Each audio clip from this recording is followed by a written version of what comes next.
Pemirsa, berbagai cara unik dilakukan masyarakat Indonesia untuk merayakan HUT RI yang ke-70, tidak terkecuali dengan para narapidana yang berada di Lapas Kelas 2A Salemba, Jakarta Pusat, salah satunya lomba futsal yang diikuti para napi pria. Uniknya, mereka menggunakan pakaian wanita lengkap dengan dandanannya.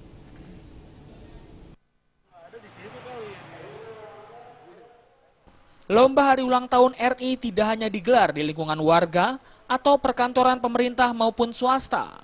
Namun tradisi setiap 17 Agustusan ini juga diselenggarakan di lembaga pemasyarakatan atau lapas, salah satunya Lapas Kelas 2A Salemba. Suasana lapas yang terkesan angker kini berubah saat digelarnya lomba hari ulang tahun RI di Lapas Kelas 2A Salemba. Puluhan napi pria di lapas yang berdandan layaknya seorang wanita ini mengikuti turnamen futsal guna memeriahkan hari ulang tahun RI yang ke-70. Mereka pun beradu skill dan keahlian dalam mengolah si kulit bundar demi mendapatkan kemenangan bagi tim masing-masing. Sejumlah kelucuan pun terjadi saat mereka saling memperebutkan bola, namun dengan menggunakan pakaian wanita. Hal tersebut tentu saja mengundang gelak tawa bagi ratusan napi lain yang menonton pertandingan futsal ini.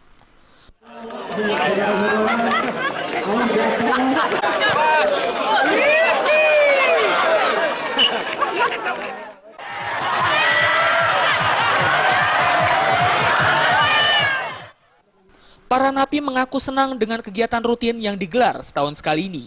Pasalnya dengan diadakannya perlombaan unik ini, para napi dapat menjalin hubungan layaknya keluarga dengan sesama napi lain.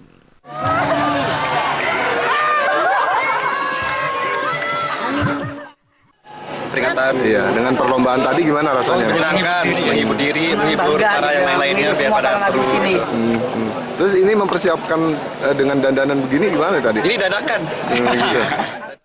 Dari Jakarta, Rizky Nur Muhammad melapor.